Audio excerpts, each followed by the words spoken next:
Hello, all of you on the HCG weight loss journey. My name is Jenny, and I am coming to you with an update on my next 2 days of dieting, which are days 9 and 10, the dreaded 9 and 10. All right, hopefully this audio is recording a little bit better today.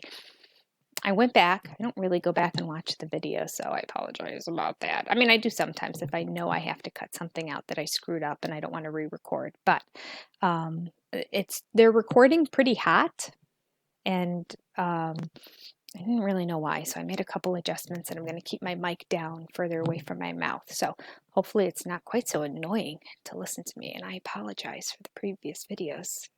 I don't know. It's completely inconsistent. I don't understand whether it's the headset or the computer or the Manicam program that I use to record. So it's probably a combination of all three, and I'll never figure it out because I'm not technologically savvy. So I'll do my best to accommodate. So hopefully when I rewatch this one, it'll be a little better. All right, so let's talk about days 9 and 10 on the diet. Days 9 and 10. So here we are starting the second week of the diet. On day 9, I got on the scale and had gained a pound. On day 10, I got on the scale and gained 0.1. So still going up. Why did that happen? Is it that the diet doesn't work anymore after a certain period of time? Well, indeed, it doesn't work when you don't eat properly. So here's the circumstance. That day, this is why I ate improperly. Not that I'm blaming it on the circuit. I can take complete responsibility for myself. I can always make my own choices. So that day, I was helping out my father and picked him up to go pick up his car from being serviced. Actually, no, we were dropping off his car to be serviced. So I met him at the place, picked him up, and I was driving him home. As I was driving him home, we were passing this deli, and he's like, "Oh, Jen, would you like to have some breakfast?" And I was like, and I was getting ready to say no because, it's really kind of afternoon anyway. It would be about the time a normal person would eat. I want to say this was probably about 11 to 11:30 in the morning.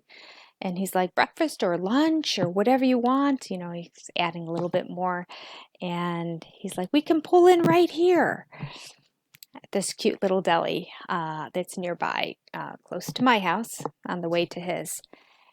And instantly my daughter instincts kicked in, and I know what he was asking was not, can I feed you because you look like you need to be fed, but he was saying, would you like to spend some time with me? And it's probably also his way of saying thank you for picking him up, I suppose. But I did not want to reject the notion of spending time with him. So I went into the dreaded deli, the classic greasy spoon deli. And I thought, that's okay. I'll find something on the menu that has just eggs and bacon. And I couldn't. Everything had carbs in it. They all came as combo platters. They didn't have an a la carte menu option. And could I have ordered something that was all protein and then not eaten the bread? That's a possibility. But I know me. I would not be able to sit there having a conversation, meandering, taking time, gradually eating, and seeing a buttered piece of wheat toast sitting right next to me and smelling the waft of the aroma. I also knew he was paying for it, and I didn't want to say, hold the bread. I don't want it. Just because my dad is old school. You eat everything on your plate. You take everything that you're paying for. It's just, I think it would have been a little bit of an insult to him. And toast is not the kind of thing that you can take home and eat later on either. So I thought, let me do something else, kind of lunch. There was also something else that was carby. I think it came with, I don't remember now. but there were like 2 carbs that were involved in it. And I just thought, I can't do this. So every salad came with rolls. Like carbs were in everything because it's a deli. And so I made the unwise choice. I have no good backing behind this, but somehow I was thinking a wrap is less fluffy and seemed healthier. I mean, don't you think a wrap? When people get wraps, they're being healthy this day and age. I'm sure it's not. I'm sure it had the exact same number of carbs and calories as if I would have just had a regular piece of bread or toast, and probably should have done that, but I didn't. So I got a wrap that was a chicken wrap. It was barbecue honey chicken wrap. It had a bunch of other vegetables and stuff inside of it. So I thought, that's a pretty healthy choice. And then I got a side, and I chose a side salad to go along with it. So I was good on that front. The chicken wrap came. It was delicious. But boy, did it have a lot of honey barbecue sauce inside of it. And in my brain, I'm counting the sugar calories going, this is not good. This is not good. But I put it aside. I put it aside for the purpose of the relationship and appreciating the gesture and appreciating the time to just sit there and talk with my father. Every time I talk with my father, he gives me more and more stories. He's a very quiet man. He doesn't say very much. He's always been very conservative and just kind of keeps to himself. He was in the service for 4 years in the Air Force, back in the day after high school, before going into his career. And every time I sit and talk with him, he has more stories about the service that he hasn't told me before. You think that by now, and of course, in his mid-80s, that he's going to start repeating stories, but I never get a duplicate. God bless him. And he's such a quiet, humble man that some of these stories are outrageous. So it's always a joy. So I really enjoyed myself. We had a wonderful visit, and we chatted and visited, and I felt proud of myself for choosing the salad over the French fries, which I saw going by and smelling in the deli. Looked amazing. So okay in terms of making choices, but I certainly wasn't good at all. I was, fair to between fair and poor, closer to poor, I suppose. So that was it, and I fell off the wagon. What do we do when we fall off the wagon? We stay off. That should have been it for the day. I should have called it good. But I'm not used to eating that early. Like, I wasn't hungry. I ate and it was delicious. But as I mentioned in the last video, once I start eating, in any day, whether it's first thing in the morning or whether it's 5 o'clock at night, once I start, my brain is on food all day and my stomach actually starts to growl. My body's just like, ooh, that was great. Let's have more. So I ate more later in the day, but nothing significant. I think I had a small salad. I can't remember. I didn't write it down. I've been in the last few days writing all my food to correspond with it, but I didn't. I know one of the things that I took was a hunk of cheese. I got the big block of cheese from Costco. That's Colby Jack, which is my son's favorite. And I got the cutter and I was cutting them into big wedges, thin little wedges, because it comes like in this big block. So chopping it up like this and putting them in baggies so that my son can take a hunk of Colby cheese with them. It's just hard to find a good price on Colby Jack cheese. And they don't have them individually at Costco. Not the Colby Jack anyway. So I just chop these up and put them in baggies, and he takes one in his lunch each time. Yes, I ate one of the chunks of Colby Jack cheese. The amount of calories and fat, I couldn't even venture to guess, on top of what I ate the day before. So that is a pound gained back for me. Okay. Now, let me just throw out a caveat here. I understand that I probably didn't eat a pound's worth of calories. Well, maybe I did that day. But a lot of times when this pound is a combination of water retention, your body's metabolism kind of going haywire, the hormones kind of like going off kilter because things are different, as well as the actual caloric intake that you're taking. So I get that. So I don't want every time I said I gained 2 pounds in a day that I ate the, what is it, 1,600 calories, 1,200 calories, whatever, how many calories are needed to add on a pound of fat onto your body. So, disclaimer. Along with the other disclaimer, I'm not a medical professional. Don't use any of this as your own God's gospel truth. Do your own research. Consult a medical professional. Okay. All right. So the next day, sometimes takes a while to adjust. Sometimes it doesn't. The next day, I had eaten a large salad and I had, I can't remember, but 1 or 2 plain hot dogs. No bun, but hot dogs. And I just kind of warmed them up in the microwave and dipped them in mustard and ate them, thinking, oh, well, they're protein, which they are protein. And they don't have carbs. But, and I get the good hot dogs, I get the all beef, Nathan, whatever. Or sometimes the Costco brand. Anyway, so I gained 0.1 the next day. So I'm not doing great at this point. I'm kind of falling off the wagon. I think that probably was a part of me that thought, gosh, I am doing great.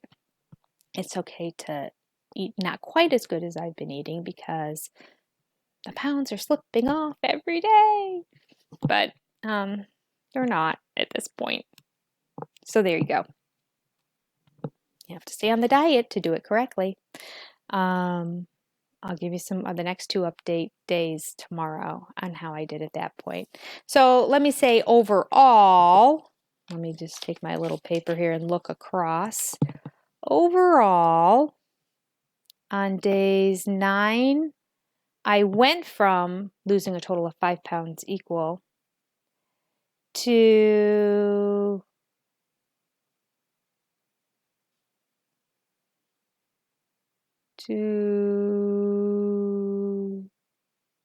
oh no, I'm sorry. I was at 6 pounds. That makes more sense. I was down 6 pounds. I'm sorry, my chart didn't make sense. And now I'm just down 5 pounds overall on the diet. So after a week, I had lost 5 pounds. And then a day later, I was down 4.9 pounds. So getting a little discouraging and realizing I need to readjust and pull myself together. So what are we going to talk about today in terms of a topic? I wanted to talk about wanting to eat versus hunger.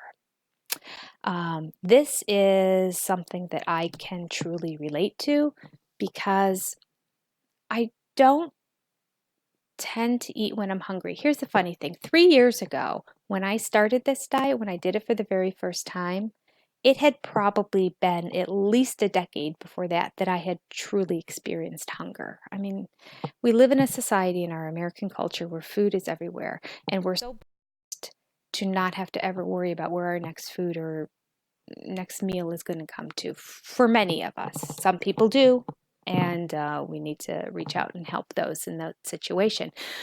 But I personally am not in that situation. I know that there will always be food that I can eat, whether I want that particular food or not, or, I'm happy with the choices that are in my house. Doesn't matter. There's food. There's always food around that I can eat. That being said, I went at least a decade without even knowing what a hunger pain felt like. I hadn't felt a hunger pain, oh geez, since I know I felt them in high school when I would be hungry, when you don't have as much control over what food is in the house and what food you can eat. Yeah, it was a long time. So this diet was interesting because I was on it the first time for probably 2 weeks before I felt my first hunger pain, which meant it was time for drops or it was time to eat. But I remember thinking, and it was the hardest the first time I did this more than this time. I just remember thinking, I want to eat, I want to eat, I'm hungry, I'm hungry. And I realized on this diet, I just kept thinking, okay, let's eat the next meal when you feel hunger pains. And I would go all day and never feel hunger pains. And then it was time to eat, or it was time to do the drops, or it was time to eat, or it was time to do the drops. And I became very cognizant and aware that I'm never hungry. I'm really never hungry. I don't eat because of hunger. I eat because I want to. I desire it. And that is completely different from being hungry. I eat out of habit. I eat out of soothing myself. I eat out of killing boredom. I eat because it tastes good. And when you're doing a guilty pleasure like binging on HBO, or it just goes hand in hand with like a bag of popcorn or a bag of caramel corn or anything, any kind of food. It's kind of like, here's one pleasure, let's add another one on top of it and make this a real joyous moment.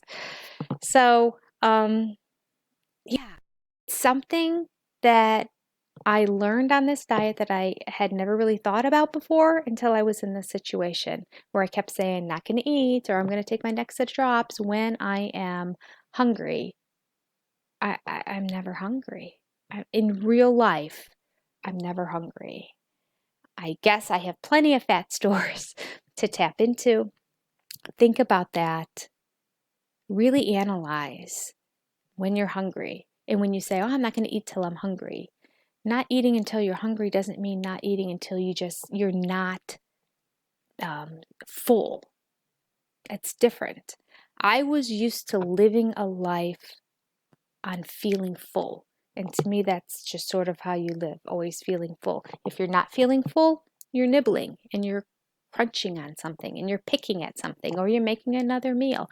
That's my pattern. It's my happy place. It's not good, and that's not the way it should be. That's not the way God designed us. That's not a plan for a healthy eating life. I mean, food is supposed to be nourishment to give us energy. And there's joy in it too. God did make it pleasurable. I mean, He made good food. The vegetables are good, the fruits are good, the meats are good, the animals He gave. I mean, everything is good. If you're a vegetarian, I apologize. But for me, the meats are good. And it should be something that we enjoy for the purpose of nutrition and sustaining ourselves to get on with life and to be able to do the things that we're supposed to do during the day. We shouldn't be living in a state of fullness all the time. And when that fullness is gone, like, oh, woohoo, I don't feel full anymore. What can I eat? So that is partly when I started to do this again. I remember telling my husband, part of what I feel like I need to do again is recalibrate my brain into realizing what is hunger and what is me just being in the habitual pattern of eating and wanting to eat and calling it hunger to other people. I'm not hungry most of those times, almost all the times. I'm only hungry occasionally on this diet if I'm off in terms of time as to when I'm supposed to be eating or when I'm supposed to be taking drops. And I hadn't been really hungry since my teenage years before that. So keep that in mind. I just wanted to point that out today. Think about that when you're on this diet, and think about just in every day whether you use the word I'm hungry or whether, and if you do, are you really hungry? Are you? I found that every time I wanted to eat, I would make myself do something, even if it wasn't a physical moving around doing something. Sometimes it was a matter of just going and sitting in my bed with my laptop on my lap and watching a vlog of somebody who's going through the HCG diet and listening to their success and listening to their failures to give me encouragement to stay the course. Or it is to load up HBO Go and watch a program of some sort of show, Marvelous Mrs. Maisel or something. That's not on HBO, is it? That's Amazon. But anyway, watch a program of some show on Amazon or Hulu or HBO or whatever you have, Netflix. I don't have Netflix, but to fill your time. And while I'm doing that, I'm usually doing something else at the same time because that really keeps my mind then occupied. I'm watching the show and enjoying it, but I'm also balancing the checkbook slowly. You know, there's a slow part. Well, Marvelous Mrs. Maisel, I would never watch else because it's just a great show. But there are some shows that I'll have on and I'm like, okay. Like just the other day, I was trying to kill the time and I was watching Aquaman, which I really don't care about. But the kids that I teach who are in China, they've seen Aquaman, and you know there's a ban on a lot of movies. It's very much controlled there in China, but Aquaman is one that got through, so they're familiar with it, and I wanted to be familiar with the characters as well. So I'm in the process of watching Aquaman. It's fine, you know. What is that guy's name? Justin something. He's worth watching.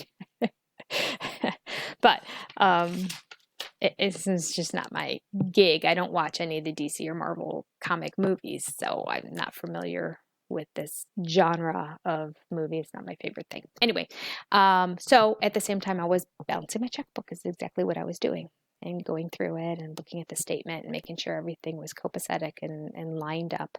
And as I was checking through that, I'd glance up, watch a little bit of it, and then just listen and do something else. And before I knew it, it was time for me to go to sleep.